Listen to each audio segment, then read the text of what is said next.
welcome to a Canada Day edition of the Leg Kick Reacts. It's Michael here, and since it's Canada Day, well, Canada night, I messed up on the timing there. I was a little busy, but since it is Canada Day, I thought it'd be cool to take a look at some of the best highlights from the greatest mixed martial artist that Canada had to offer. Jason Strange Brew Thacker. Come on. We're going to take a look at some Strange Brew highlights. Let's go. Okay, no, I'm kidding. We're going to take a look at some George St-Pierre highlights. The stuff that MMA Reels did in capturing some of his stuff in the UFC as well as the UCC, which, fun fact, is now TKO. So we're going to take a look at that.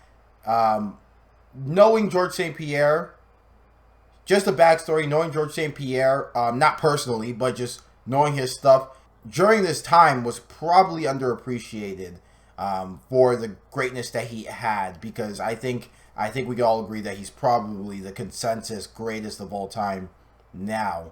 And he's Canadian, he's one of ours, so let's take a look at the video. George Rush St-Pierre!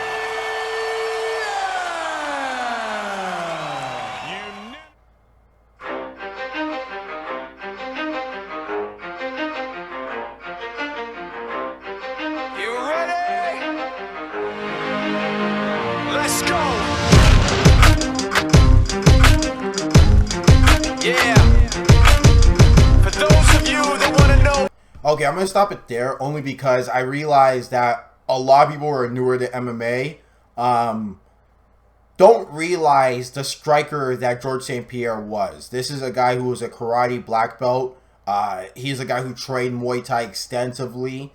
And a lot of people make the talk about how he transitioned into this wrestling thing. But when he came into UFC, he was known as a guy who was a great striker, but not to play with on the ground because his jiu-jitsu skills were much more improved than your average striker around this time. So I just want to tell everybody that before they kind of go, what? He threw knockout punches? Yeah, earlier in his career, that is something that he was doing. What we're all about, it's like this, y'all.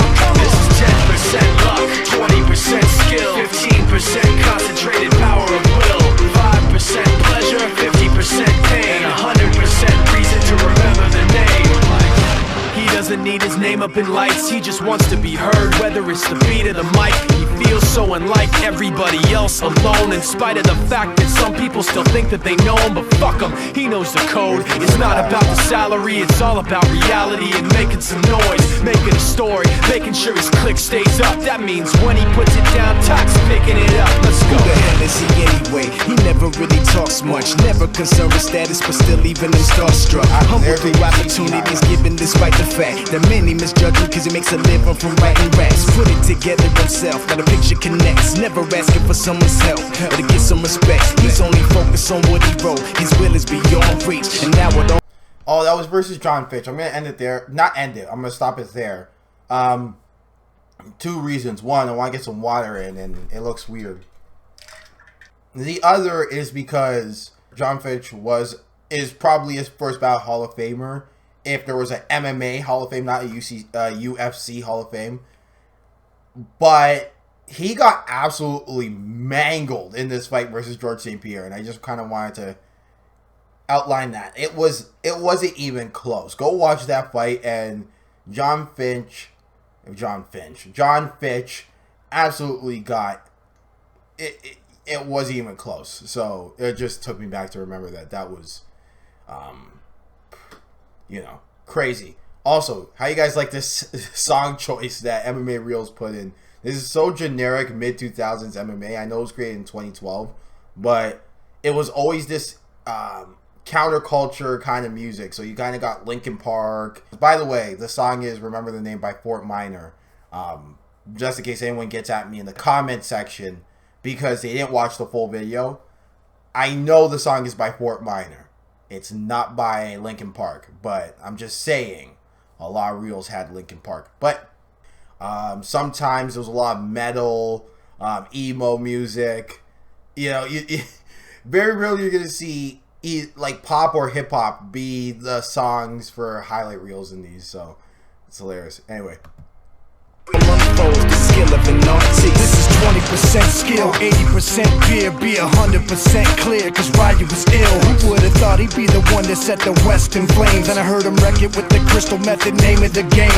Came back, dropped Megadeth, took him to church. I like Bleach, man. Ryu had the stupidest verse, this dude is the truth. Now everybody giving them guest spots and stocks through the roof. I heard he fucking with that stock. This is 10% luck, 20% skill, 15% concentrated power of will, 5% pleasure, 50% pain, and 100% reason to remember the name. They call him Ryu, he's sick and he's spitting fire and Mike got him out the dryer, he's hot. Found him in Fort Minor with top, but a fucking nihilist porcupine. He's a Look at that jab. The reason why I wanted to talk about his jab there is because there's actually a story to the jab. So George is training, obviously he's trying to get a leg up, and what he does is he goes to Freddie Roach, right? And everyone who knows Freddie Roach, he's a famous trainer, trained Pacquiao, trained Haddon for a while, I believe. No, not Haddon. He trained, I want to say De La Hoya, but he trained a lot of guys. Just type in Freddie Roach, and you're going to see a long list of Hall of Fame boxers. And yeah, he went to Freddie Roach, and he came back after training with Freddie Roach for a while with this lightning fast jab. And I think if they show any Josh Koscheck highlights here, you're going to see just how bad Josh Koscheck's eye got because George was piecing him up with the jab. So that, I think, when I saw 4 straight jabs, just reminded me of that. So yeah, that's another one. He's a cop, the type women wanna be within. Rappers hope he gets shot. 8 years in the making, patiently waiting to blow. Now the record with your notice taking over the globe. He's got a partner in crime, this shit is equally dope. You won't believe the kind of shit that comes out of this kid's throat. He's not your everyday on the block. He knows how to work with what he's got, making his way to the top. He often gets a comment on his name. People keep asking him, was it given that birth that doesn't stand for an acronym? No, he's living proof. Let him rock in the booth. He'll get you buzzing quicker than a shot of vodka with juice.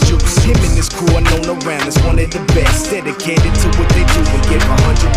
Forget Mike, nobody really knows how or why he works so hard. It seems like he's never got time because he writes every note and he writes every line. And I've seen him at work when that light goes on in his mind. It's like a design is written in his head every time before he even touches a key or speaks in a rhyme. And those motherfuckers he runs with, the kids that he signed, ridiculous, without even trying. How do they do it? This is 10% luck, 20% skill, 15% concentrated power of will, 5% pleasure, 50% remember the name. Yeah. Fort Minor, M. Shinoda, styles of beyond. Funny joke here. Funny joke. I had to stop it for this one. Anyone remember George St-Pimp? Remember that? GS Pimp? These were some of the most hilarious memes. And if you want, maybe in another reaction video, we can take a look at some of the George St-Pimp or GS Pimp videos that were out in the back in the day. So, yeah. So, that was the video. Basically, it confirms everything I remember.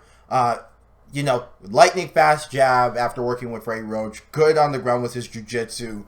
Improved wrestling. There was also a part where you see a lot of strength and conditioning. He was one of the first guys to really take that seriously. Like, he would go to gymnastics. He would cross-train in other sports. He would do a lot of strength and conditioning. And nowadays, you're seeing a lot of guys do that. That wasn't really a thing. Or at least it wasn't as talked about in a lot of guys' preparation for fighting like it was when George St-Pierre did that. And he was revolutionary in that topic. Like, I know for a fact it wasn't talked about with Anderson Silva as much and a lot of these other guys. But George St-Pierre was the first one to kind of either be the first one to talk about it openly and do it a lot, or the first one to really take the commitment to doing it. Because before him, it wasn't really a thing a lot of people talked about. They just kind of talked about doing MMA workouts and doing 2-a-days and going home. But they didn't talk about strength and conditioning like George St-Pierre did. And Canada, we not only have a storied history in basketball, we not only have a storied history in football with the CFL. We also have a storied history in mixed martial arts. And George St-Pierre is part of that history, along with Roy McDonald, along with even guys like the athlete Jason McDonald, right? And Justin Bruckman. And we have a whole bunch of guys to be proud of. So on this Canada Day, when you're remembering all the sports moments in the world and in our history, remember George St-Pierre and remember some of the great moments that Canadian MMA has to offer.